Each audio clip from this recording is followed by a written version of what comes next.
son image parfaite. L'amour de Dieu est vraiment, car il me transforme, il me transforme des choses terrestres aux choses célestes, en sa ressemblance à son image parfaite. L'amour de Dieu. Amen. Amen. Nous saluons ce soir dans le précieux nom du Seigneur Jésus-Christ. Tunawalamukia magharibi ya leo katika jina damani ya Yesu Kristu. Pendant que vous êtes encore debout, Wakati mkingali bwima, ouvrons nos Bibles dans Jean chapitre 17. tufungulie Biblia zetu katika Yohano sura ya 17. Nous allons prendre du verset 11 jusqu'au verset 22. Tutasoma kwanza mstari ya 11 mpaka ya 22. La Bible dit ceci. Biblia inasema hivi: Je ne suis plus dans le monde et ils sont dans le monde. China ndani ya dunia, lakini wao weko ndani ya dunia. Je vais à toi, Père Saint, garde en ton nom ce que tu m'as donné, Ninakuja kwako Baba Mtakatifu, chunga katika jina lako wale umenipa, afin qu'ils soient un comme nous sommes, hivi wapate comme nous. hivi wapate kuwa moja kama sisi.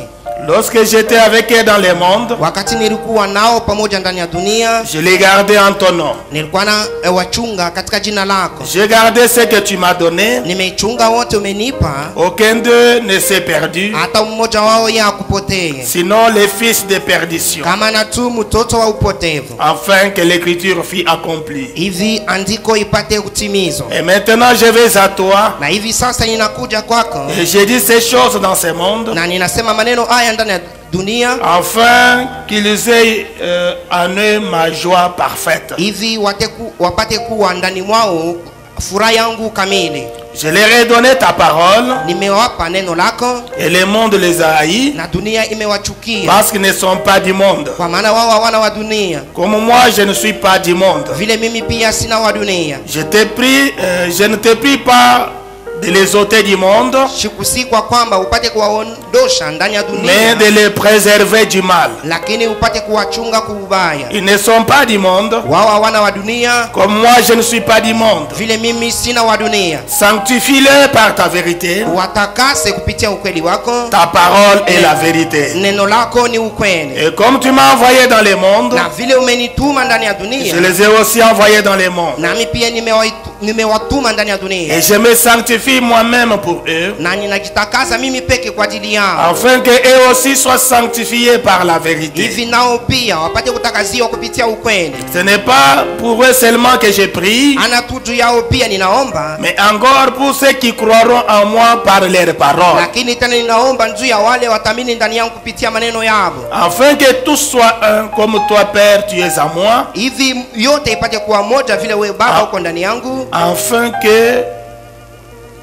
afin que tout soit un, njuu wote wapate kuwa moja comme toi, Père, tu es à moi. vile wewe Baba uko ndani yangu, Et comme je suis en na toi, vile mimi niko ndani yangu, afin qu'eux aussi soient un en nous, njuu wao wapate kuwa moja ndani yetu, pour que le monde croie que tu m'as envoyé. juu dunia ipate kuamini kwamba umenituma.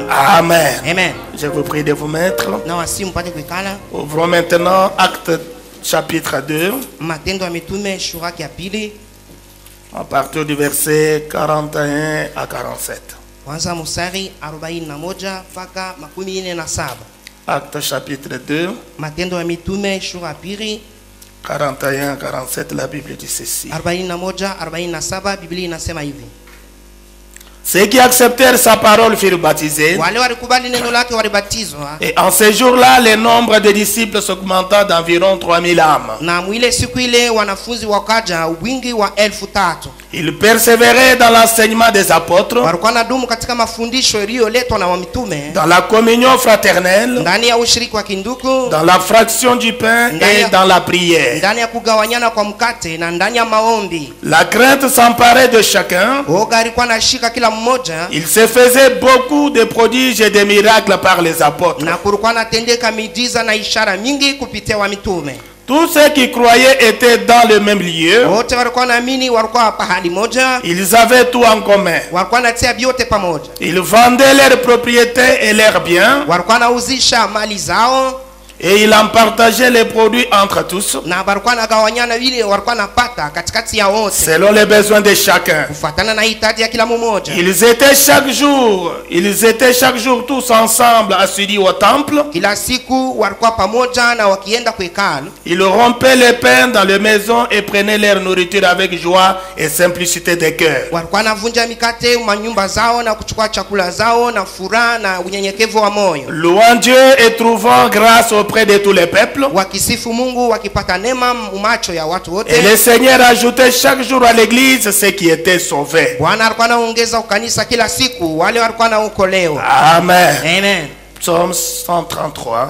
Zaburi 133. C'est l'écriture, la dernière écriture que nous lisons dans la Bible. Andiko ya mwisho ile tunasoma ndani ya Biblia. Psaume 133, la Bible dit ceci. Zaburi 133. Biblia Oh, inasema qu'il est agréable, qu'il est doux pour des frères de demeurer ensemble. oh, ni ya kupendeza na ya upole kwa wandugu wapate kudumu pamoja. C'est comme l'huile précieuse qui est répandue sur la tête, descend sur la barbe d'Aaron, Ni kama mafuta ya damani inamwangikiwa pa kichwa na iko nashuka hata kundevu ya qui Haruni, descend sur les bords de ses vêtements. yenye iko nashuka hadi kupinde ya vazi lake. C'est comme la rosée de l'Hermon, Ni kama umande ya Hermon, qui descend sur les montagnes de Sion. yenye iko nashuka kumulima wa Sayuni. Car c'est là que l'Éternel envoie la bénédiction Njoni pale Bwana iko natuma baraka et la vie pour l'éternité. na uzima juu ya milele.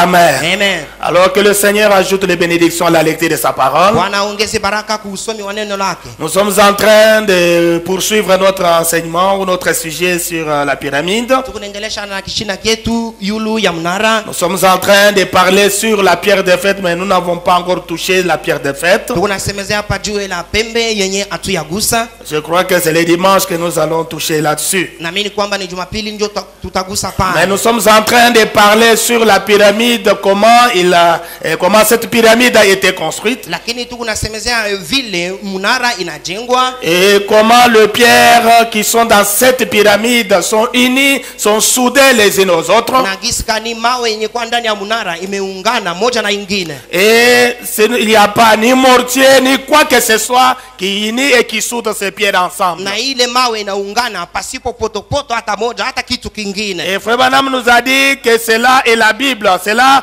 parle de notre communion. Cela parle de l'amour qui doit se manifester entre les croyants. Ndugu Branham na Biblia anatuambia kwamba ile yuko nasema juu ya upendo yenyewe inapashikiwa katikati ya waaminifu. Voilà pourquoi nous sommes en train de parler de l'amour fraternel. Ndio vile tukunasemezea kuhusu upendo wa Nous kindugu. sommes en train de parler sur la communion entre les croyants. Tukunasemezea kuhusu ushiriki katikati ya Wakristo. Mais c'est pendant ce temps que je parle de ces choses très importantes Lakini wakati hiyo nyinyi nasema kwa maneno haya ya lazima que sana. le diable a multiplié beaucoup d'obstacles. Beaucoup ne viennent pas au courant de la semaine au réunion. Shetani ametia vizuizo mingi wa mingi au kuye ndani ya Ou bien mikusanyiko. c'est comme si on ne s'intéresse pas tellement à ce que nous sommes en train de Au dire. ni kama saa tupende kufaidikia maneno yenyewe beko nasema hapa. Mais quand vous lisez les prophètes de Dieu, Lakini wakati mnaposoma nabii des wa fois ils Mungu, prenaient des sujets qui prenaient des mois et des mois. mara ingine alikuwa anachukua vishina vyenyewe vilikuwa anachukua miezi na Un miezi. jour il a parlé sur un sujet qu'il a prêché pendant 9 mois. Siku moja akachukua kishina kenye alihubiri mu miezi kenda. Alors les autres étaient tellement fatigués, mes frères Branham continuaient à parler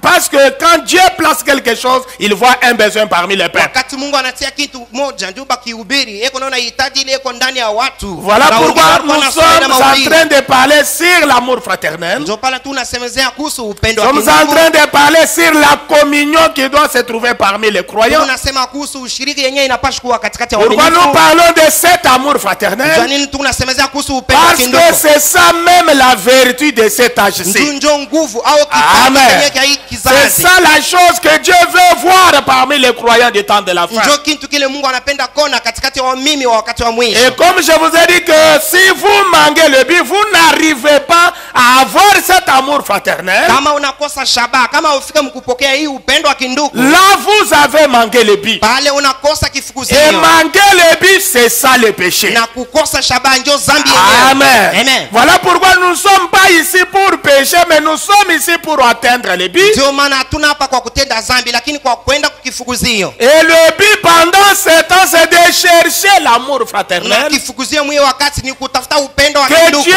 vous donne réellement les sentiments d'amour les uns envers les Mungu autres. apate kutupa kweli nia ya upendo wamoja na Les wengine. sentiments d'amour envers vos frères en Christ. Nia ya upendo mbele ya Envers watu vos ndani ya sœurs en Kristo, Christ. mbele ya wadada ndani Le ya Kristo. sentiment d'amour les uns envers les autres. Upendo ya nia ya upendo wamoja na wengine. Et nous devons garder cette atmosphère de la communion fraternelle. Na tunapaswa kuchunga hii majira mzuri ya ushirika wa kindugu. Voilà pourquoi dans cette église, Ndio maana ndani ya hii vous kanisa verrez que chaque dimanche, il y a toujours des annonces. mtaona kwamba kila Jumapili kuko paka matangazo. Que les diacres annoncent qu'il y a communion fraternelle à tel endroit. Shemasi anasema kuna ushirika wa kindugu fasi Mais fulani. des fois, dans ces réunions-là, Mara nyingine ndani ya ile beaucoup ne mikutano viennent même ba pas. mingi abaku yake. Tout ça, c'est le diable qui dérange. Ile yote ni shetani ndio C'est le diable qui est en train d'appesantir vos cœurs. Shetani ndio anaenda na kutia uzito ndani ya mioyo Mais zenu. si vous avez été attentif là où nous avons lu, Lakini kama mlifuata kwa makini fasi yenyewe tulisoma. comment était la première église? Namna kanisa la kwanza Cette église des apôtres. ile kanisa ya wamitume. La Bible nous dit quelque chose ici. Biblia inatuambia kitu moja Au hapa. verset 42, la Bible dit, Mstari 42 Biblia dans inasema.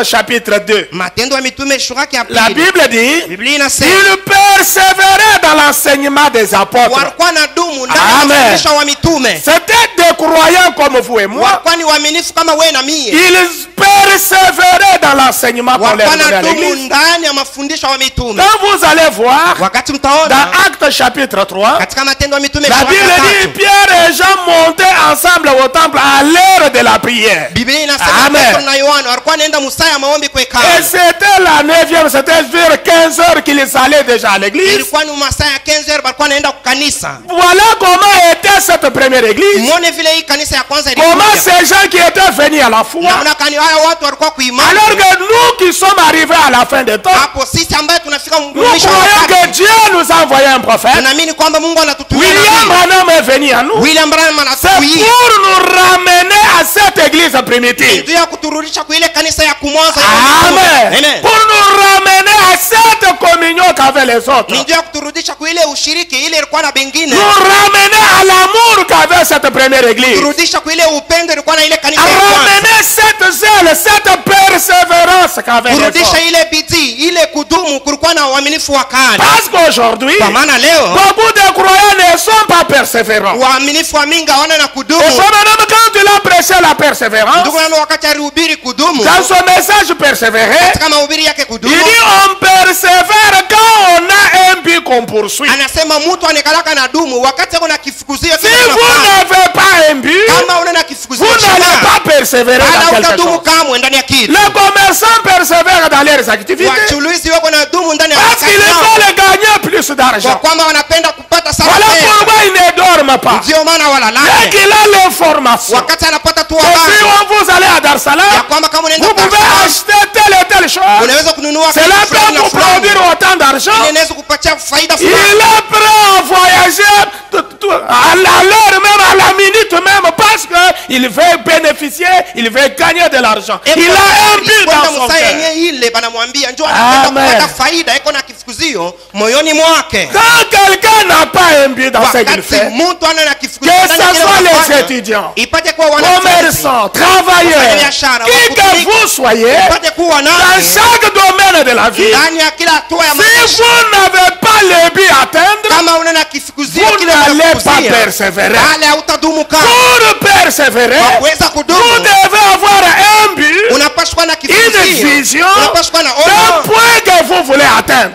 fasi nafasi fulani ile unapenda Et kusikia. cela vous donne la persévérance. Na ile itakupatia kudumu Et ceux kwenyewe. qui comprennent bien cela disent Amen. Wale wanelewa mzuri Alors wanasema si amina. vous n'avez pas un but que vous poursuivez quand vous venez à l'église, Hapo kama una na shaba ile kunafuata wakati unapokuwa kwa kanisa. quand vous n'avez pas quelque chose que vous pourchassez dans la foi chrétienne, Kama una na kitu kile unalumbata ndani ya imani ya un Kikristo. point où vous voulez atteindre en Dieu, Basi ile unapenda kufika ndani ya la Mungu. chose, le niveau de la foi chrétienne, Hatua ile ndani ya Kristo ile vous unapenda n'allez pas kufika. persévérer. Pale hautadumu. Là, on va commencer à vous forcer à aller à l'église. Pale bataanza kukaza uende Et ukanisa. aller à l'église, ça va commencer à vous ennuyer. Na pale kwanza kwenda ukanisa. Cela va utaanza commencer kukuzuru. à vous déranger. Utaanza kukuzuru. Mais le premier chrétien, Lakini wa Kristo la Bible dit ici, Biblia il inasema hapa. persévérait dans l'enseignement des apôtres. wao walikuwa na dumu ndani ya mafundisho ya mitume. Pendant les temps comme celui-ci, Wakati kama hiyo nous qui sommes arrivés à la fin des temps, sisi ambao tunafika kwa avec wakati tous les signes annonciateurs, na maalama yote tout ile ce qui kunaonesha pointe que nous sommes arrivés à la fin des temps. alama yote ile kunaonesha kwamba Quand tunafika vous kwa voyez la wakati. corruption du monde, Wakati mnaona uharibifu ndani ya la dunia, corruption des femmes aujourd'hui, uharibifu ya wanaume la leo, beauté de la femme aujourd'hui, urembo ya mwanamke la leo, multiplication des gens sur la terre, kuzinikwa kwa watu pa dunia, l'immoralité aujourd'hui, kukosa kwa adabu et leo, toutes ces na choses-là, hivi vitu vyote cela devait éveiller notre vile attention. vilipaswa kulamusha Et akili l'unique yetu. endroit où nous devons recharger nos batteries, Nafasi moja tu tunapaswa kwenda ndio kutia moto ndani ya bateri c'est dans l'église. ni ndani ya C'est kanisa. en venant à ce Ni lieu, wakati c'est tunakuwa pour mahali recevoir une force renouvelée. ni ndio kupata nguvu ya mpya, Pour qu'on puisse nous tamponner, pour qu'on soit toujours en feu, ni ndio papate utupatie pour moto, que rien ndani ya ne moto, puisse nous kwa arrêter. kwamba kitu hata kimoja kisitusimamishe. Amen. Amen. Mais quand vous manquez ce but-là, Lakini wakati unaposha hii vous ne shaba découvrez pas l'importance, les buts pour lesquels vous allez à l'église. aufike mkona faida ile uko naendea kwa kanisa. Et madame dit, Ndio maana nasema nous allons à l'église tuko naenda kwa kanisa pour faire de nous des meilleurs chrétiens. ndio tupate kuwa wakristo wazuri. Nous allons à l'église Tuko naenda kwa kanisa pour nous mirer au miroir de la parole. ndio tupate kuliangalia murikalashi Pour ya voir neno, les tâches qui sont encore sur nous ndio kuona madoa et yenye demander la grâce de Dieu na kuomba neema ya pour Mungu. que Dieu nous purifie de ces Ndio choses. Mungu atutakaze kwa vile vitu. Nous venons à l'église Tunakuwa kwa kanisa pour avoir plus de Dieu dans ndio notre ya vie, kuwa zaidi na Mungu ndani ya pour maisha yetu, avoir la ndio ya force, kuwa na pour nguvu, résister au mal, ndio ya kushindana na ubaya, résister au péché, kushindana na dhambi, résister au diable. kushindana na shetani. Voilà pourquoi ces chrétiens, Ndio kwa maana ils Wakristo avaient la révélation barikuwa na ufunuo pour lequel ils allaient à l'église. ile barikuwa naendea La kukanisa, raison pour laquelle ils allaient à l'église, sababu kwa hiyo barikuwa naenda kanisa. la Bible dit, Biblia inasema ils persévéraient dans les barikuwa enseignements. na dumu ndani ya mafundisho.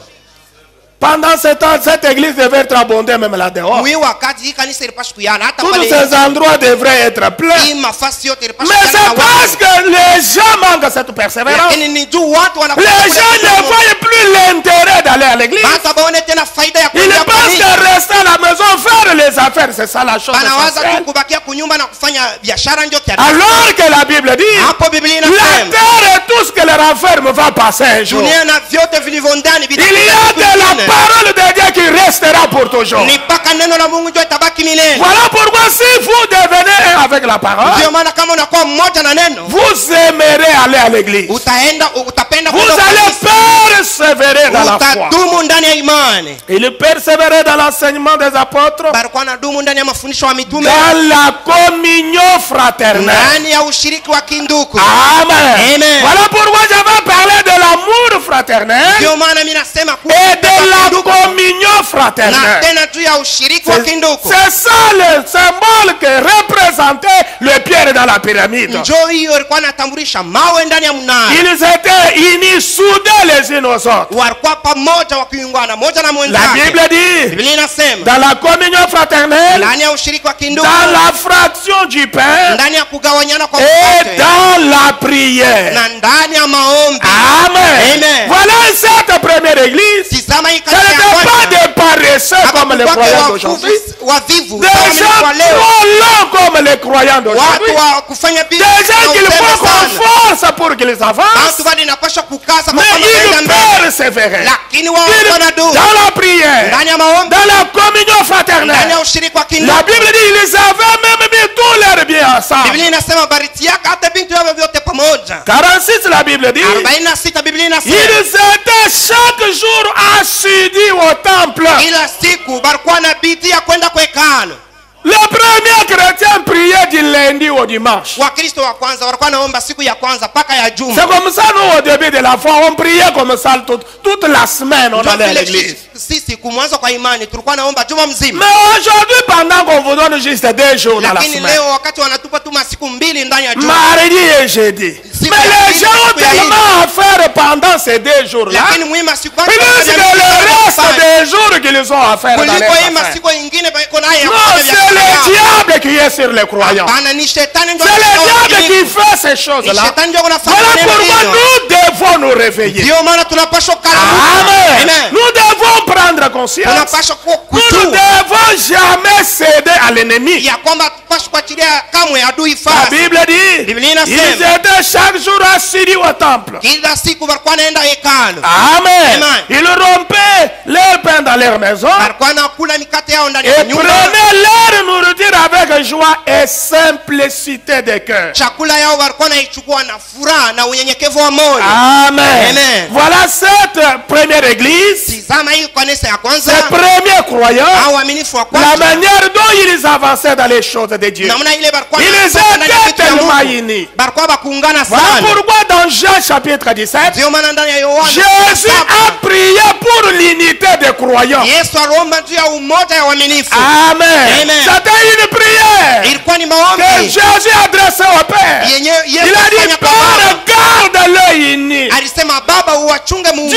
ne veut pas nous voir diviser. Mungu asipende kutona bakuachana. Amen. Amen. Il veut nous voir unis les uns aux Mungu autres. anapenda kutona wamoja Il wamoja na veut nous wengine. voir soudés les uns aux Mungu autres. anapenda kutona pamoja wamoja na wengine. Comme les pierres dans la pyramide. Vile mawe iko ndani ya mnara.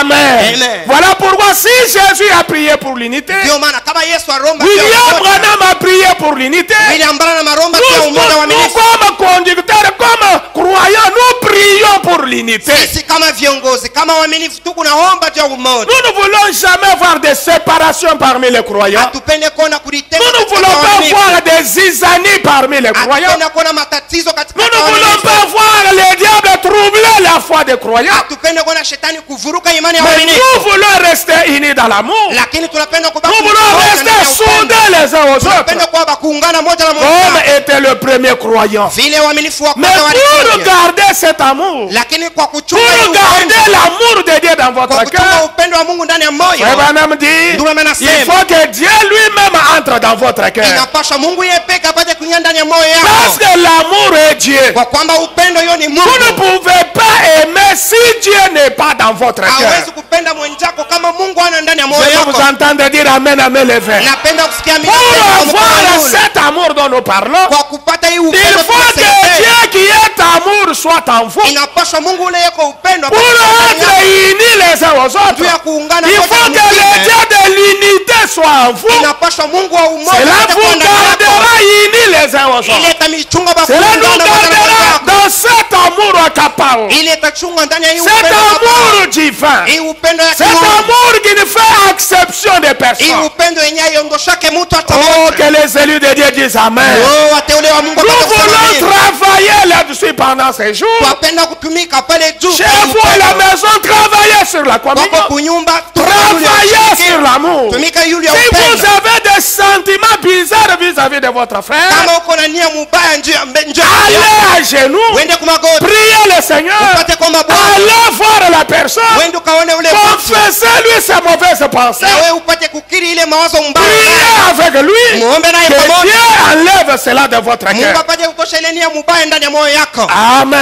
Amen. Voilà comment nous devons nous garder unis les uns aux autres. Ndio hivi tunapaswa kuchungana Il mtu faut mmoja prier pamoja na que mwingine. qu'aucun racine d'amertume Inapaswa kwamba uchungu hata moja ne puisse pousser dans votre cœur. ishibaki ndani ya roho yako. Aucune racine d'amertume d'amertume, Mzizi ya d'animosité, moto de ya la uchungu, méchanceté, unyama, ukali. que ces choses-là ne montent pas dans Hivi votre cœur. vitu visiote ndani ya roho Mais yako, que l'amour de Dieu demeure dans votre cœur. lakini upendo wa Mungu ipate kubaki Dieu ndani ya mtima est wako. amour. Mungu yeye ni upendo. Pour aimer, il faut que c'est Dieu qui est amour soit dans votre cœur. Njoo ya kupenda inapaswa huyu Mungu yeye ni upendo apate kwa ndani ya moyo C'est yako. ce que Frère Branham dit ici. Njoo kile ndugu nami anasema Dans la hapa. prédication, la foi éprouvée au fil du temps. Mumahubiri imani yeni kuhakikisha mu wakati. Au paragraphe 55, il dit ceci. Kifungo 55 Il dit que Dieu est amour. unasema Mungu ni upendo. Vous ne pouvez qu'aimer quand Dieu entre en vous. Unaweza kupenda wakati Mungu anaingia ndani yako. C'est l'amour. Ni upendo. L'amour fraternel l'un envers l'autre. Upendo wa kinduku mmoja na mwenzake. Alors quand Dieu entre dans votre cœur, Hapo wakati Mungu anaingia comment il entre dans votre cœur? namna kani yako C'est inaingia par le baptême du ni Saint-Esprit. kupitia ubatizo wa Roho Le Mtakatifu. Saint-Esprit qui est Dieu dans votre cœur Roho Mtakatifu ambaye ni Mungu ndani ya vous moyo amène wako à aimer votre frère, atakutuma à upendo aimer yako. votre soeur, Upende dada peu yako. importe le mal qu'il vous a fait. Aizuru ubaya ile anakutendea. Amen. Amen. Peu importe le mal qu'on vous a fait, Aizuru vous ubaya ile n'avez anakutendea.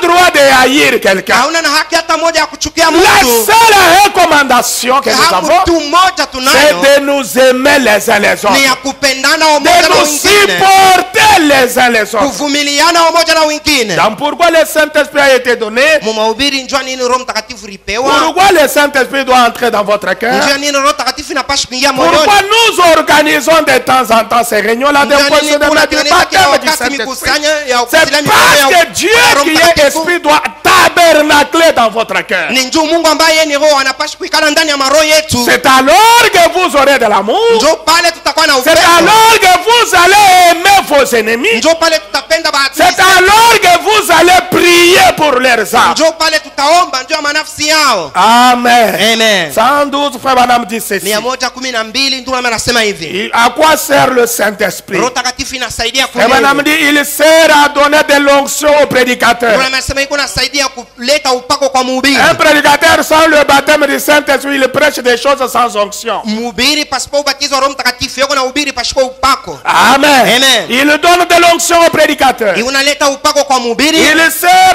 à donner la sainteté au groupe. Iko naleta utakatifu kumkundi. Amen. Amen. On ne va pas on ne sera pas derrière vous, ma soeur. Hata kuwa nyuma yako dada. Non, il faut s'habiller correctement. Il ne faut pas utiliser telle et telle chose.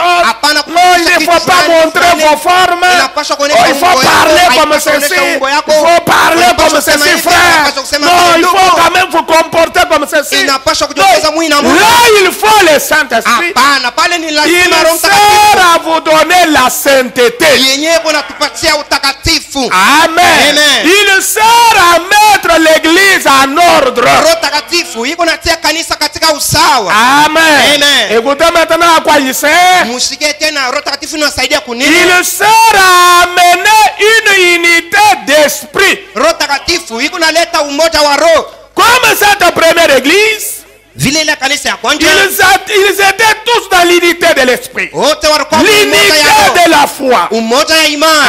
Amen. Amen. Ils étaient unis comme ça. Wao walikuwa kuungana vile. Le Saint-Esprit sert à nous donner l'unité d'esprit. Roho Takatifu kunatupatia umoja wa roho. Il sert à nous unir ensemble avec puissance. Roho Takatifu inatuunganisha pamoja na Amen. uwezo. Il sert à nous unir ensemble dans l'amour Roho fraternel. Takatifu unasaidia kwamba tuungane pamoja ndani ya upendo wa Si vous kindugu. voyez un frère et une sœur Wakati unaona tu dada qui ndugu, fuit la communion fraternelle, eko nakimbia qui ushirika ne veut pas participer dans ces réunions-là, asipende kushiriki mwile mikusano. la réponse est claire ce soir. Jibu iko wazi. C'est que ce frère-là, cette sœur-là, Sema ule dada ule ndugu a besoin du Saint-Esprit. yeko na lazima ya kupokea Roho C'est Mtakatifu. manque du Saint-Esprit Anakosa qui Roho fait Mtakatifu. qu'il fuit la réunion de communion Kukosa fraternelle. kule kwa Roho Mtakatifu. Il ne veut pas cette unité-là des croyants. Asipende ile umoja wa waaminifu. Amen. Amen. Le Saint-Esprit, son travail, c'est de nous amener à nous unir Roho Takatifu kazi yayo ni kutupeleka ndani ya umoja. comme les pierres dans la pyramide. Vile mawe inakalaka ndani Ils ya ne sont mnara. pas unis par les mortiers ou par quoi que ce soit. Yeye tuungane kupitia potopoto au Mais kitu nous, comme kingine. les pierres dans la construction de la maison de Dieu, Lakini sisi kama mawe ndani ya majengo ya ce qui Mungu, nous sert à nous unir les uns aux autres, yenye kinatusaidia kuungana wamoja na c'est wengine le Saint-Esprit. ni Roho Mtakatifu. Amen. Amen. Il nous sert à nous unir ensemble, Ndio iko nasaidia kwamba à tuungane nous pamoja, donner l'amour fraternel. tupate kuwa na upendo wa kindugu. Voilà pourquoi le premier croyant, Ndio maana waaminifu wa kwanza ils étaient tellement unis dans l'amour divin walikuwa kimoja sana katika upendo wa parce Mungu. qu'ils avaient le Saint-Esprit. Ndio walikuwa na Roho Takatifu. Voilà pourquoi la Bible dit, Ndio maana Biblia inasema personne ne disait que ses biens lui appartenaient. mtu hata mmoja asikuwa anasema kwamba hii mali ni yangu. Ils avaient mis tous ensemble. Baritia Ils vyote pamoja. mangeaient ensemble, ils partageaient tous ensemble. Walikuwa nakula pamoja. Ils vendaient leurs propriétés et donnaient l'argent à l'église. Walikuwa nauzisha mali yao na kutoa fedha kwa kanisa. Et la Bible dit l'église progressait de cette manière-là. Biblia inasema kanisa ilikuwa inaendelea mwile na Mais Mungu. aujourd'hui, qu'est-ce que nous voyons? Lakini leo tuko naona Au nini? lieu que les gens donnent à l'église, Pahali pa bantu mais ils viennent piller, dépouiller l'église de ce qu'il a. lakini beko na kwa njia ya kuiba benye kanisa iko na. Alors c'est l'absence de l'Esprit de Dieu. Hapo ni C'est kukosa manque de kwa cet Mungu. amour de Dieu dans chaque cœur. Ni kukosa tu kwa hii upendo wa Mungu ndani ya kila mmoja. Amen. Amen. Quand Ananias et Saphira ont amené le mensonge dans cette première église, Wakati Anania na Safira walileta bongo ndani ya hii kanisa ya on kwanza, les a ramassés morts au temple. bali balokota maiti kwa hekalu. Amen. Amen. Mais Branham est venu avec le message Lakini Branham anakuwa pour nous amener à cette unité d'esprit, ndio kuturudisha kwa ile à umoja nous wa roho, amener à cet amour divin, kutupeleka kwa ile upendo wa la kiungu, communion fraternelle, ushiriki wa kiungu, l'amour les uns vers les autres. upendo wa umoja na wengine. Amen. Amen. Dans une délivrance totale, frère Branham dit ceci. Katika mahubiri ufungulivu kamili Au ndugu parole anasema hivi, 78, il dit, kifungo 78 il dit, wanasema bien, regardez ce qu'il a fait pour nous dans l'état où nous sommes. vema, angalia Kenya anatutendea wakati tuko. Qu'est-ce qu'il ferait si nous étions tous d'un même cœur? Qu'est-ce que Dieu pouvait faire dans cette église si tous les croyants de lumière du soir étaient d'un même cœur? Nini Mungu anapaswa kufanya ndani ya kanisa kama wamimi wote wa Munura John maskani weko wa moyo moja, D'un commun accord. weko mkimoja. Frère Branham dit, Ndio maana nasema le seul moyen pour nous d'y arriver, hamuna moja tu ya kufikia hapo, c'est d'unifier nos cœurs dans l'amour ni fraternel. ya kuunganisha mioyo yetu ndani ya upendo wa Si nous kindugu. voulons voir Dieu agir, Kama tunapenda si kuona nous Mungu voulons kutenda, voir la puissance de Dieu, kama tunapenda si kuona nous uwezo wa voulons Mungu, que le Dieu de la Bible soit une réalité dans cette église, kama tunapenda Mungu wa Biblia apate kwa ukweli ndani ya hii kanisa, unissons nos cœurs ensemble. tuunganishe mioyo yetu pamoja, Travaillons sur l'amour, tupate kutumika yule ya upendo, travaillons sur la communion fraternelle, tutumike yule ya ushirika que wa kindugu. l'amour de Dieu abonde dans nos cœurs. Upendo wa Mungu ipate kuyala ndani ya mioyo zetu. Est-ce que vous êtes ici ce soir? Eti mko hapa hii magharibi, Frère Branham continue, il dit, ndio anaendelea na c'est d'unifier nos cœurs dans l'amour fraternel. ni kuunganisha tu mioyo yetu ndani ya upendo wa kindugu. Amen. Amen. Quand nous serons tous unis, tous d'un même cœur, Wakati tutaungana sisi wote kwa moyo moja d'un commun accord, pamoja, nos cœurs unifiés ensemble dans l'amour fraternel, mioyo yetu ya kuunganisha pamoja ndani ya upendo wa kindugu, quelle est la chose suivante? ni kitu gani kitafata? D'obéir aux frères qui occupent des fonctions dans l'église. Kutii kwa ndugu wale wako natumika ndani ya kanisa. Amen. Amen. Si nous sommes tous d'un commun accord, Kama sisi wote si tuko kwa moyo l'amour de moja, Dieu est dans notre cœur, kama upendo wa eh ben, Mungu on me moyoni dit, mwetu, ce que Dieu nous demande après cela, yenye Mungu unatulomba c'est baadaye d'obéir aux ni frères kia kutii kwa ndugu qui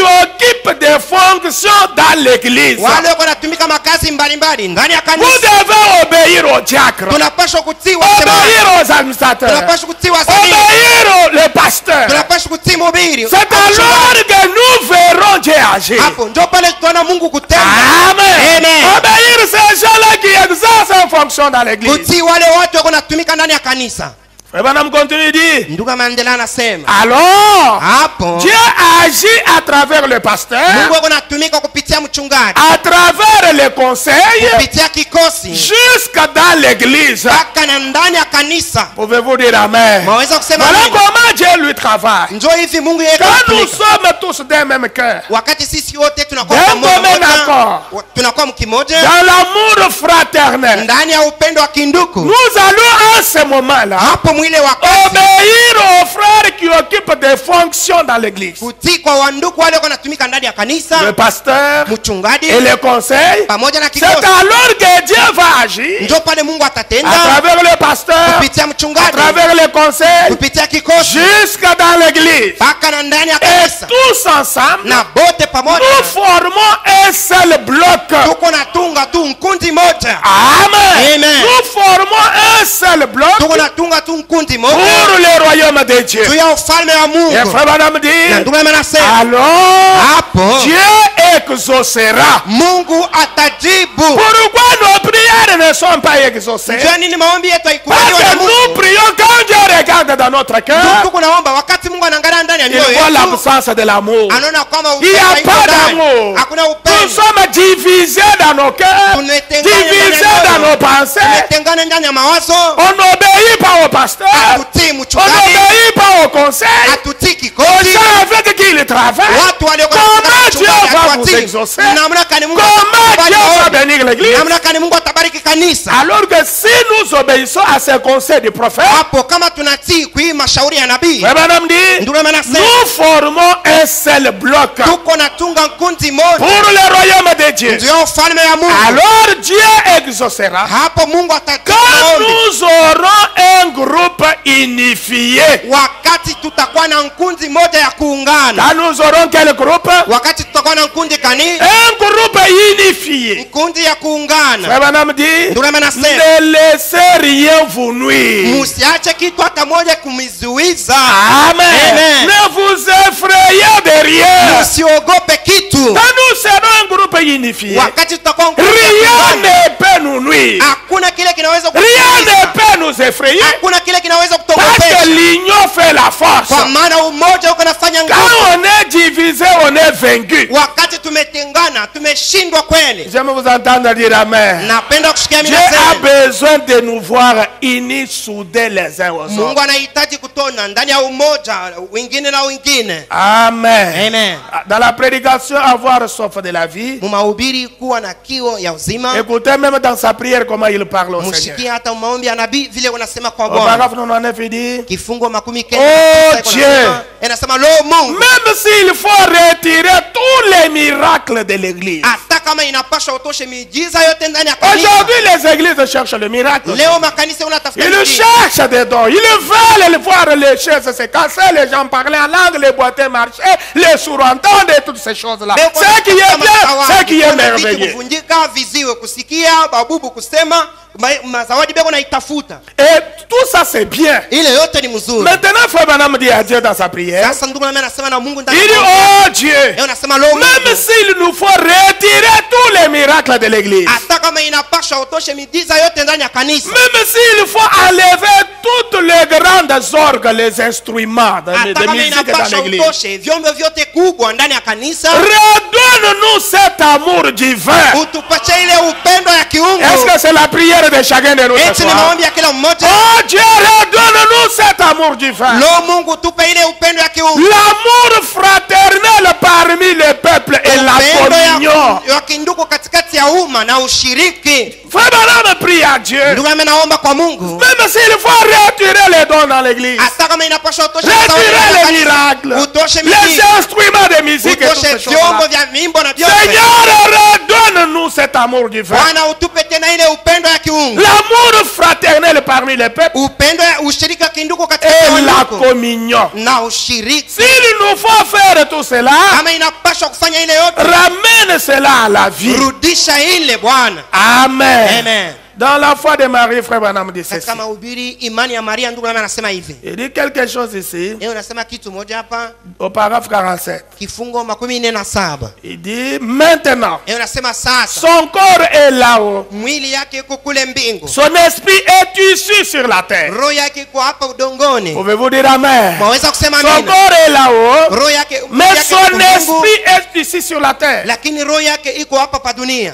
Amen. Amen. Il dit, l'esprit de Dieu Leo nasema roho ya Mungu a œuvré dans ce corps-là. ilitumika ndani ya ile mwili. Son fils naît d'une vierge. Mwanake anazalika kupitia Dans la plénitude de Dieu. utele wa Mungu. Il œuvre à travers vous et et moi en tant que portion de Dieu. Anapenda kupitia wewe na mie kama sehemu ya Mungu. Il travaille au travers vous et moi. Unatumika kupitia wewe na mie. En tant que des portions de Dieu. Kama sehemu ya Mungu. C'est la raison pour laquelle ni sababu kwa hiyo le Saint-Esprit, Roho Takatifu, quand il est venu le jour de la Pentecôte, wakati ilikuwa ile siku ya il Pentecoste, s'est divisé entièrement. iligawanya yoyote. Cette colonne de feu, Ile nkuzi ya moto, elle s'est divisée dans des langues. ikajigawanya ndani ya Elle mandimi s'est posée sur chacun d'eux. na ikashimama yule ya kila mmoja. Et frère Branham dit, Na ndugu anasema nous devons en avoir une chacun. tunapaswa kuwa na lulimi moja kila mmoja. Chacun de nous doit avoir une flamme de la colonne de feu en lui. Kila mtu anapaswa kuwa na lulimi ya moto, ya nkuzi ya moto ndani yake. Amen. Amen. Et la chose la plus terrible que le diable est arrivé à introduire parmi nous, Na kitu kia kushangaa sana kile shetani anaingiza katikati yetu, c'est quand il nous a séparés de l'amour de ni Dieu. wakati anatutenga na upendo ya Mungu. Nous a séparés les uns des autres. Anatutenga wamoja na wengine.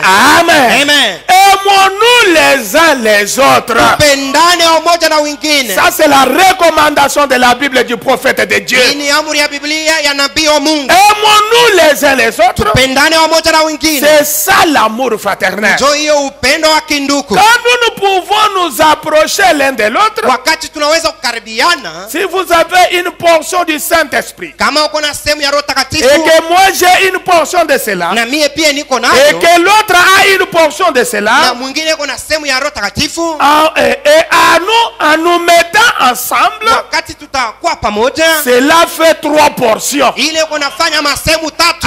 Amen. Amen. Si nous sommes à 3, Kama chacun a une portion, kila mmoja uko na chacun sehemu a ya une flamme, kila mmoja uko na cela lulimi. va former une grande flamme au milieu de nous. Ile itafanya lulimi kubwa katikati yetu. Amen. Amen. Cela fera une grande portion. Ile itafanya sehemu kubwa.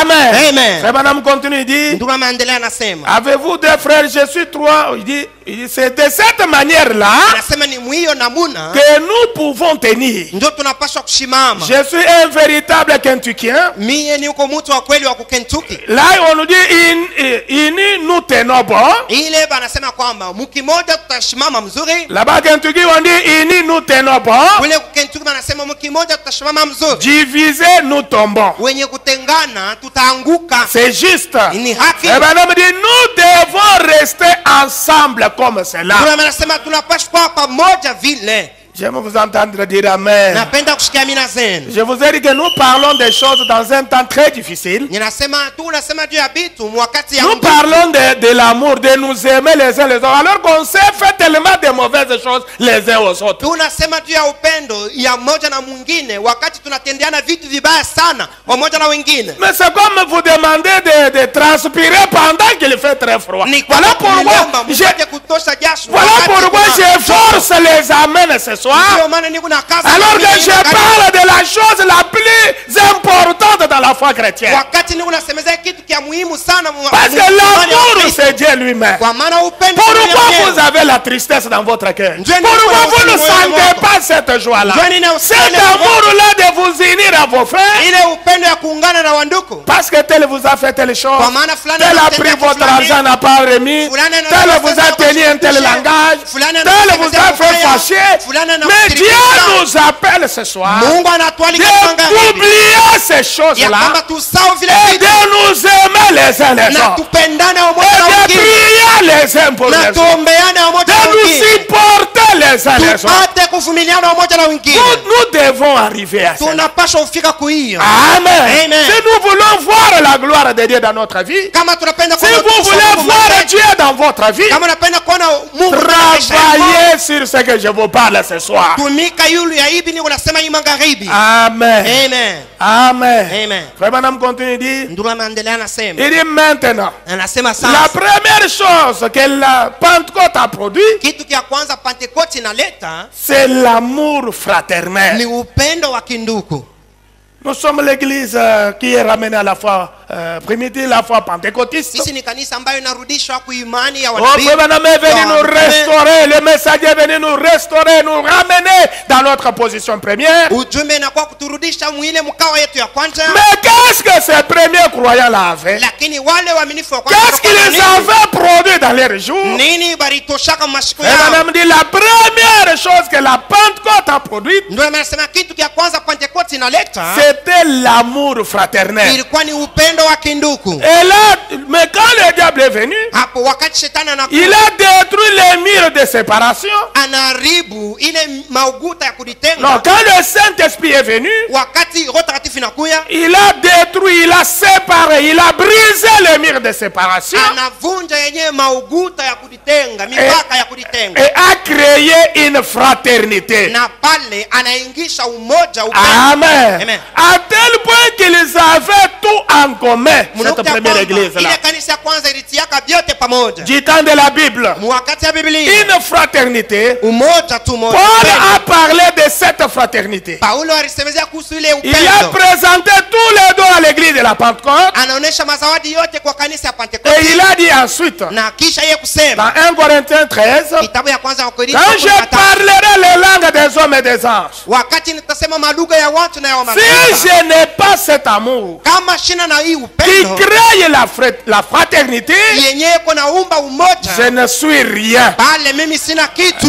Amen. Amen. Comprenez que tu n'es rien, mon frère et ma soeur, ce soir. Elewa kwamba una kitu dada na ndugu, Si ina vous magharibi n'avez pas cet amour fraternel, kama cet amour divin, cet amour qui nous soude, qui nous unit hii ensemble. upendo unatuunganisha pamoja. Frère Branham continue, il dit, Ndugu Mandela anasema je ne suis rien. mimi ni bule, Quand sina kitu. j'aurai la science de tous les mystères de Dieu, Wakati nitakuwa na ufahamu ya masiri vous zote ya Mungu. connaissez tous les mystères. Unajua masiri Dieu dans zote. la chair humaine, Mungu ndani ya mwili. la plénitude aujourd'hui, Uteleleo. le grand oiseau tacheté, Ile tout ce que Dieu a fait aujourd'hui, ces mystères-là, c'est bien. yote ile Mungu Mais anataka. si Masiri yote ni vous mzuri. avez simplement la connaissance intellectuelle de ces choses-là, Kama tu uko na ufahamu ya kielimu ya vile vitu, cela ne vous aidera à rien. ile ufahamu yako haitakusaidia kukitu. Ces mystères-là, ces choses-là vont vous soutenir, ils vont vous aider. Masiri ile vile vitu S'ils sont vitakusaidia. dirigés par l'amour de Dieu dans votre cœur. Kama vimeongozwa na upendo wa Mungu moyoni Voilà mwako. pourquoi Paul disait, Ndio maana Paulo quand anasema, j'aurai la science de tous les mystères de Dieu, wakati nitakuwa na ufahamu ya masiri zote ya je ne Mungu, suis toujours rien sans l'amour. mimi sina kitu kama sina na upendo. Quel amour? Upendo kani? L'amour pour les frères. Upendo juu ya wandugu.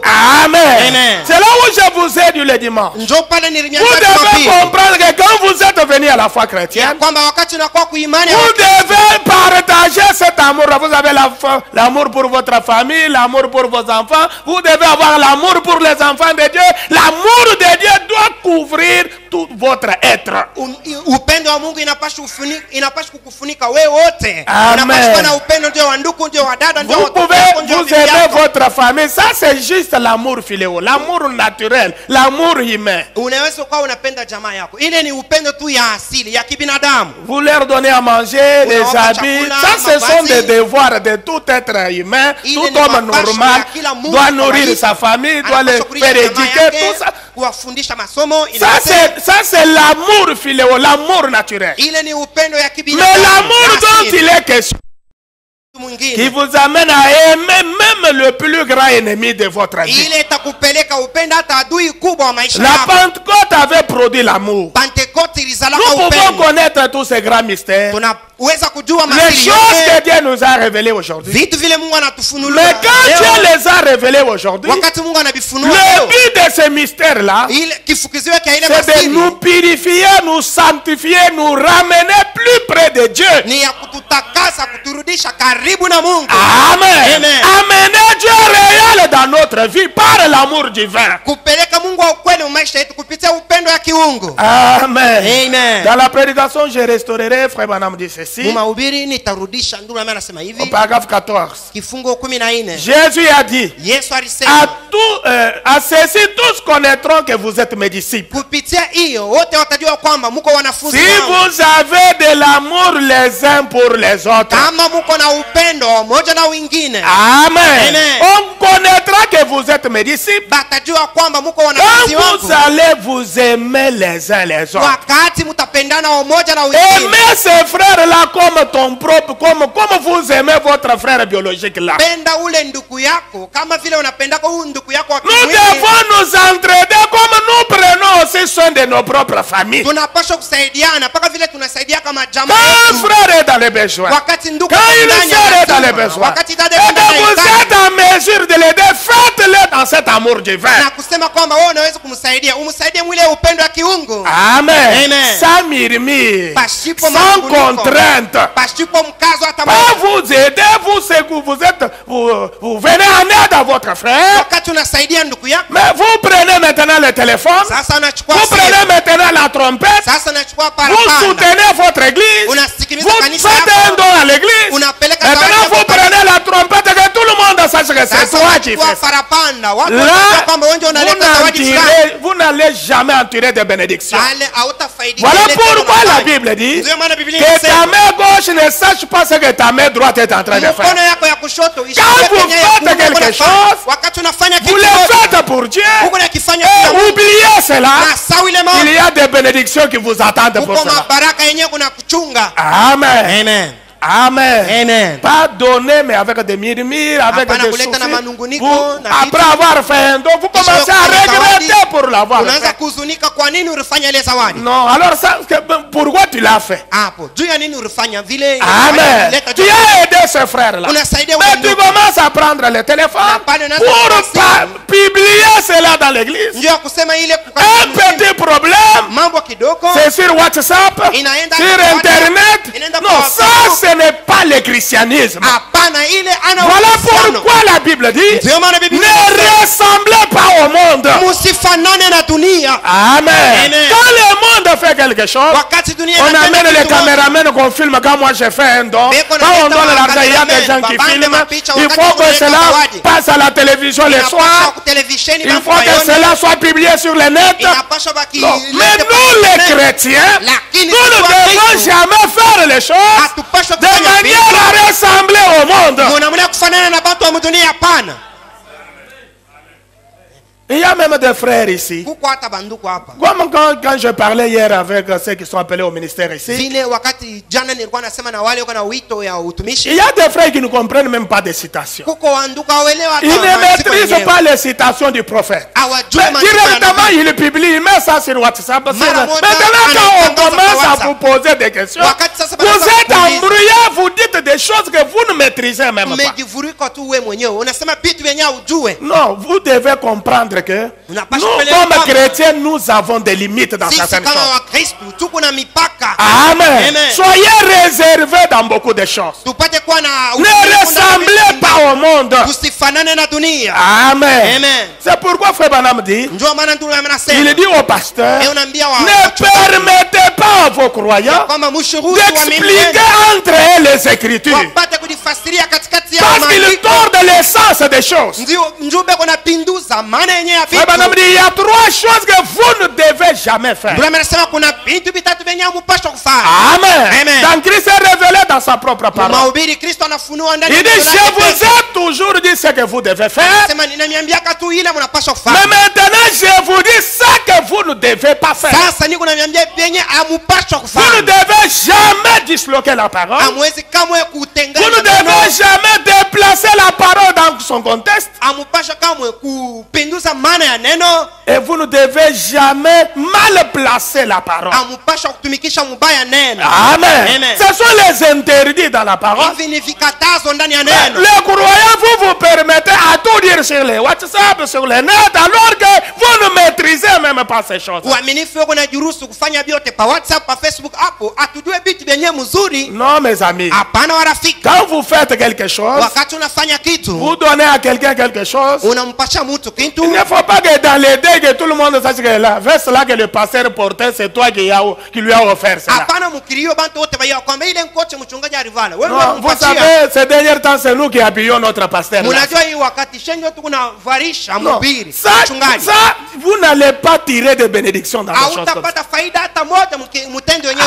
Amen. Amen. Quand vous faites quelque chose, Wakati unafanya kitu, c'est à Dieu que vous avez fait cela. ni kwa Mungu ndio unatendea Amen. ile. Attendez-vous au Seigneur pour vous bénir pour ce que tu as fait. Chunga kwa kwamba Bwana kubariki kwa kenye unafanya. Frère Branham dit, Ndio maana nasema les premiers croyants là, wa mimi wa ils avaient cet amour fraternel. walikuwa na ile upendo wa kindugu. Ils n'étaient pas cupides. Abakukweba kupenda franga hapana. J'aime vous entendre dire Amen. Amen. La cupidité, c'est ce qui dérange beaucoup de croyants de nos jours. Tamaa ndio iko na zuru wa mimi L'amour d'argent. upendo ya fedha. C'est ça la cupidité. C'est ça l'amour d'argent. Upendo ya fedha. Un amour atroce, c'est-à-dire exagéré dans la recherche d'argent. Ni kusema yeye anapenda kutafuta sana franga. Vous êtes prêt à livrer, à sacrifier quelqu'un juste pour avoir l'argent. Uko tayari kutoa Mungu Comme mwingine Judas ndio upate Iscariot. tu franga vile Judas Iscariot Il a eu à sacrifier la personne qu'il ne fallait même pas sacrifier. alitowaka mtu wenye akupashwa kutoa.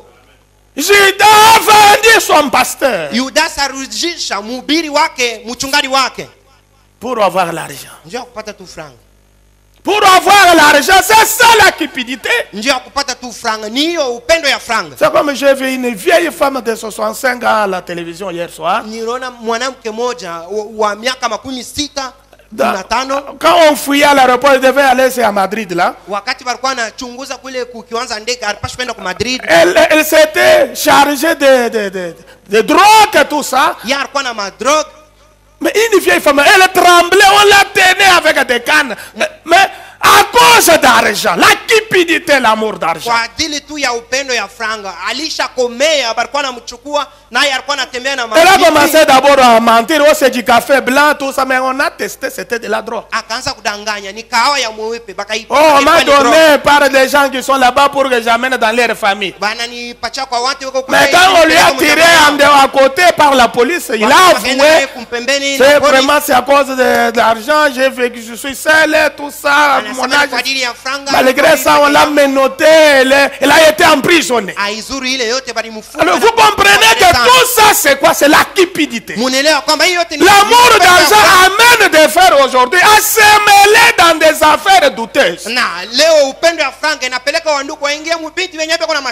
Vous êtes prêts même à vendre du chanvre pour avoir l'argent. Vous êtes prêts à vendre de la boisson alcoolisée pour avoir de l'argent. Tu es prêt même à vendre tes propres enfants pour avoir l'argent. Tu es prêt à trahir un frère pour avoir de l'argent. Branham dit, le premier chrétien n'était pas cupide. Vous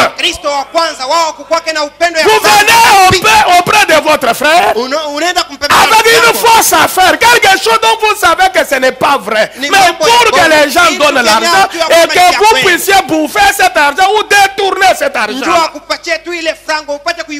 Branham dit, ne vous mêlez jamais dans des choses douteuses. Si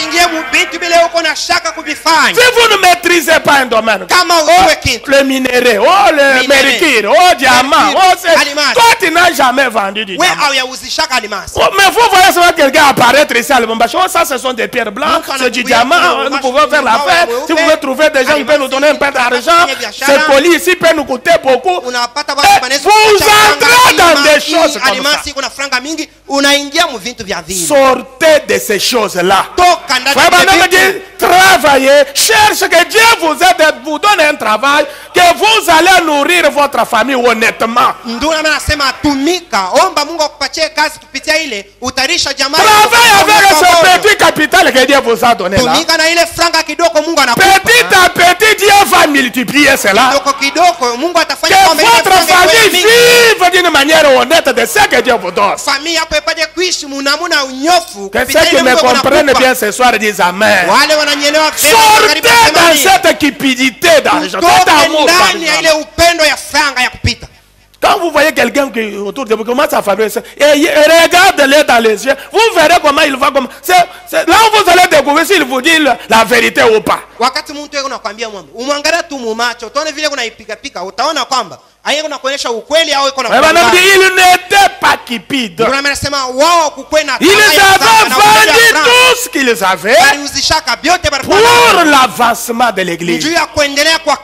J'aime vous entendre dire amen. Ces premiers chrétiens, ils avaient vendu tout ce qu'ils avaient. Oh, j'aime cette église, le tabernacle de Mujima. Au moment comme le nôtre, pendant qu'ils cherchaient l'argent de la toiture, les frères et les sœurs, quelques-uns ont vendu leur sang parce qu'ils n'avaient pas de moyens pour contribuer pour la construction. Les gens sont allés dans les hôpitaux, ils ont vendu du sang pour donner l'argent à l'église. C'est cet amour-là. Des gens qui aiment leur église. Ils sont prêts à tout vendre pour que l'église ait l'argent, qu'on termine la maison de Dieu. Amen. Amen. Combien de choses que nous avons dans nos maisons? Vous avez 3 télévisions dans la maison, 5 télévisions. Dans chaque chambre, il y a une télévision. Pendant que l'église cherche l'argent, est-ce que tu ne peux pas vendre ces télévisions-là? Il y en a 5 dans la maison, 3 dans la maison. Beaucoup de terrains vides tout autour de Lubumba. Que vous n'habitez, vous ne pouvez pas vendre un terrain. Nous amener l'argent pour la toiture que nous cherchons. Mais quand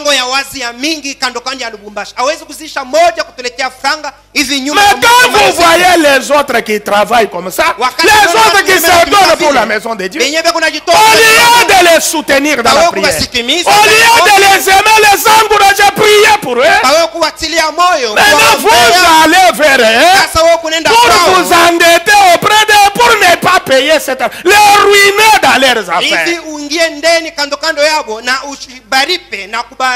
C'est ça la cupidité. Vous êtes comme une plante rampante dans un champ. Vous savez, nous qui avons fait, il y a des herbes rampantes. Vous allez voir, ils vont enrouler le maïs là jusqu'à le tordre, l'empêcher à être à l'aise dans le champ là.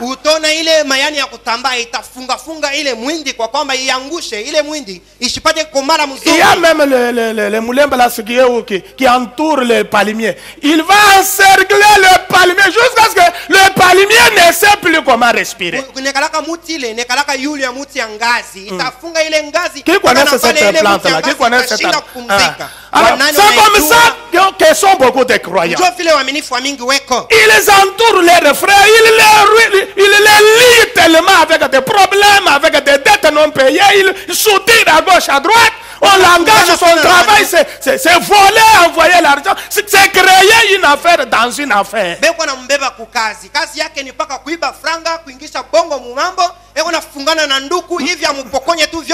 C'est-à-dire, il commence aussi son affaire dans l'affaire de son frère. Il commence à vendre le même histoire dans la même maison de vente, là où on vend les mêmes pièces là. Lui aussi commence ses activités là-dedans. C'est ça la cupidité. Ou bien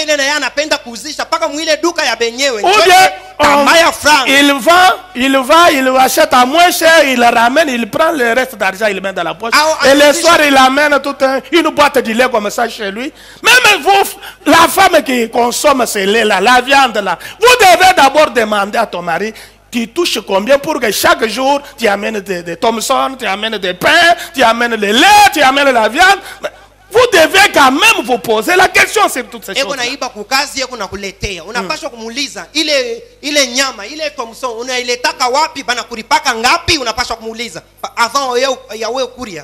Est-ce que vous comprenez cela? Il n'y a pas d'amen. Hein? Et c'est ça la difficulté qui fait que l'église n'avance pas. Maintenant, vous avez toujours de la toux à la maison, là, des fièvres, des histoires, des maladies qui ne guérissent pas. À cause de cet argent mal acquis que vous mangez chaque jour avec la famille. Vous avez des problèmes, mon frère. Le travail n'avance pas. Vous touchez à ceci, c'est bloqué à ceci. Tout ne fait que se bloquer. Les portes ne fait que se fermer dans votre vie. Il faut quand même vous arrêter. Pour poser la question. Dire, où est-ce que j'ai commencé? Où est-ce que je vais? Qu'est-ce que j'ai fait? Amen. Et rectifier, demander pardon. Restituer les biens.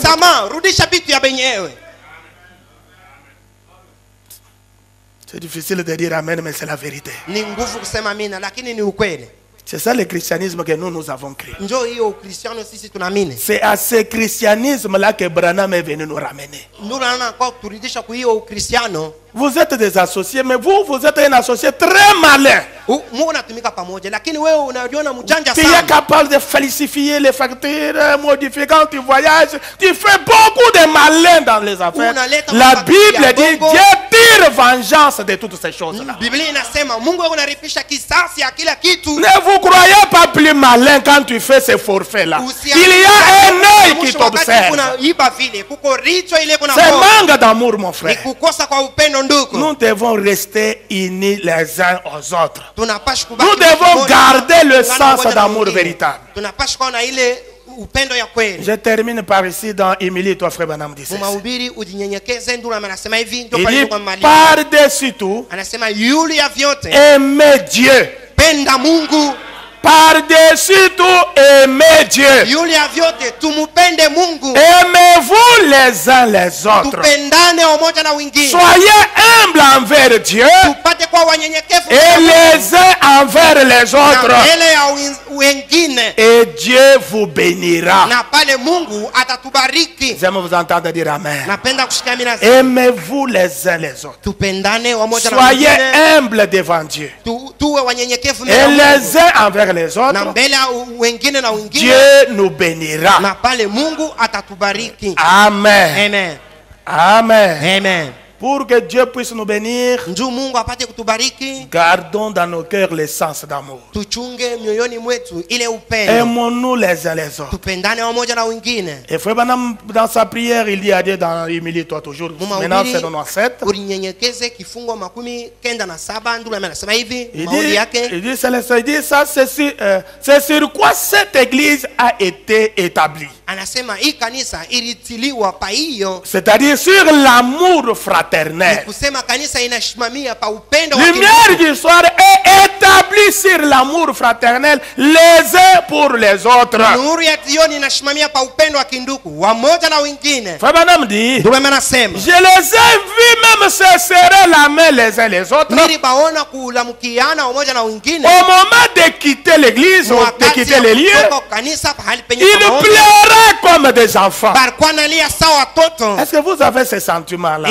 Est-ce que vous vous sentez mal quand vous vous séparez de ces frères-là? Quand on se sépare pour qu'on se retrouve seulement les dimanches, est-ce qu'on a ce sentiment-là de rester toujours ensemble, de manger ensemble, de dormir ensemble, de vivre ensemble? Frère Branham dit, je les ai vus se serrer la main les uns les autres. Au moment de quitter un lieu, ils pleuraient comme des enfants.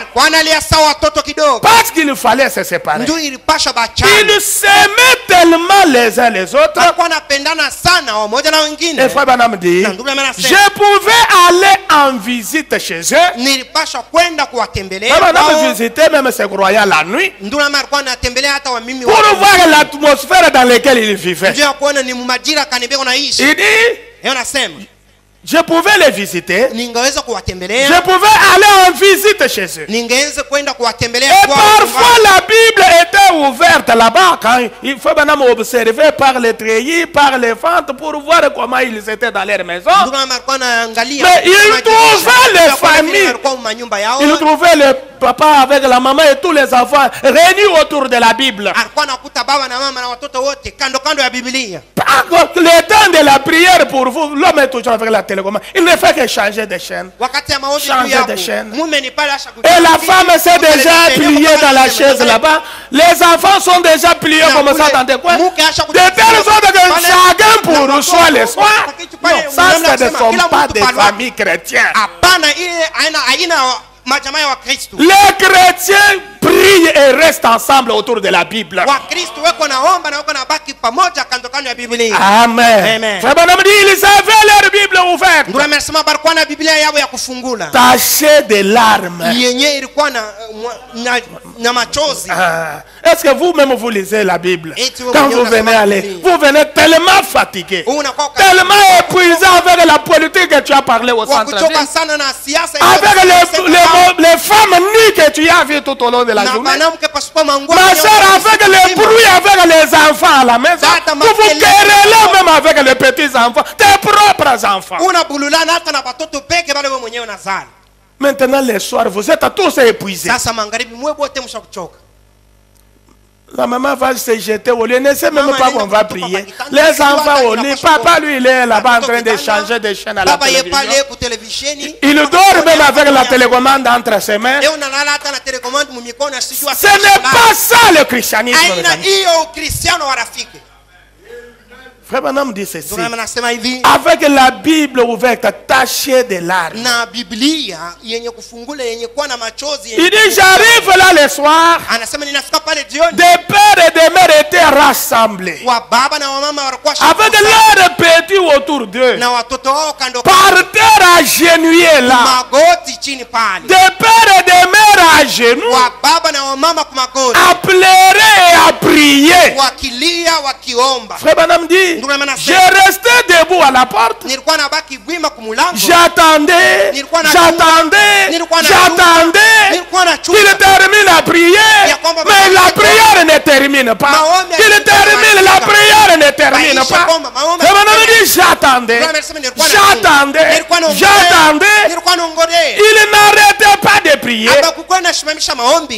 Alors je m'asseyais sur le perron et je me mettais moi-même en prière. Est-ce que si je peux vous visiter ce soir, je peux vivre cette scène que Frère Branham vivait chez les croyants de son église? Je peux attendre devant la porte pour que vous terminiez la prière jusqu'à ce que moi-même j'entre dans la prière. Frère Branham dit, j'attendais de telle sorte que j'ai commencé moi-même à prier. Pendant que je les attendais, vous voyez, c'était comme ça. Ils s'aimaient les uns les autres. Ils s'aimaient les uns les autres. Il y a même des frères qui habitent une seule parcelle, 2 ou 3 familles. Mais est-ce que les soirs, vous devez quand même avoir l'habitude de vous rassembler dans vos 3 familles-là, vous priez ensemble de cette manière-là? C'est comme ça que vous devez rester soudés les uns les autres.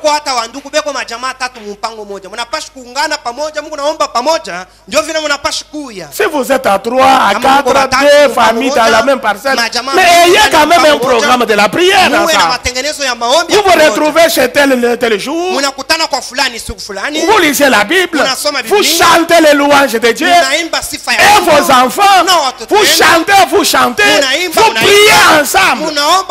Le jour suivant ou après un jour, vous allez aussi chez tel frère, vos familles ensemble, vous priez, vous chantez. Cela va vous garder, va nous garder unis ensemble.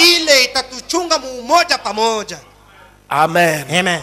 Frère Branham continue dit, ils s'aimaient les uns les autres. Nous avons l'habitude de nous lever et de chanter ces vieux cantiques. Béni soit les liens qui nous unissent. Amen. Amen. Et dans l'unité, Frère Branham dit ceci. D'ailleurs, c'est ce que je venais de dire là. Il dit, Jésus a fait une prière dans Jean chapitre 17. Il dit, Jean 17, 11. Jésus pria afin que que l'église et lui soient un. Comme lui et le Père étaient un. Afin que l'église, nous en tant que membres du corps de Christ, soyons un comme lui et le Père sont un. Que le Seigneur Dieu vous bénisse pour ce soir. Pendant que je vous prie à vous tenir debout, je voudrais que nous puissions chanter ces chants.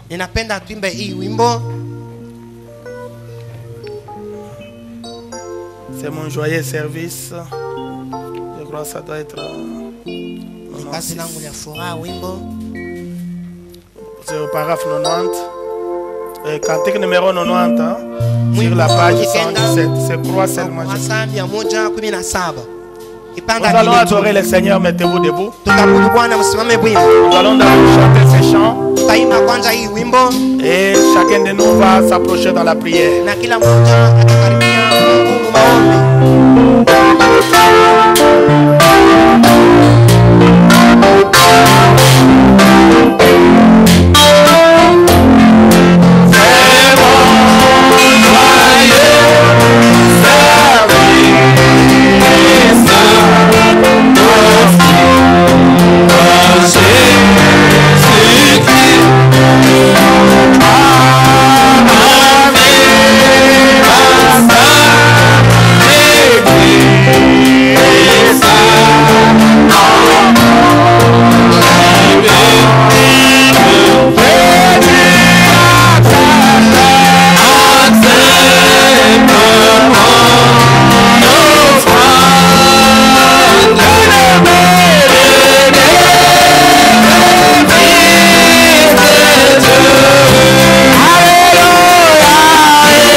Créateur des cieux et la terre, nous te sommes infiniment reconnaissants pour ces enseignements, Seigneur, que tu nous donnes. Mon Sauveur, mon Dieu, mon roi, il n'y a pas de plus grand don que l'amour, Seigneur Jésus.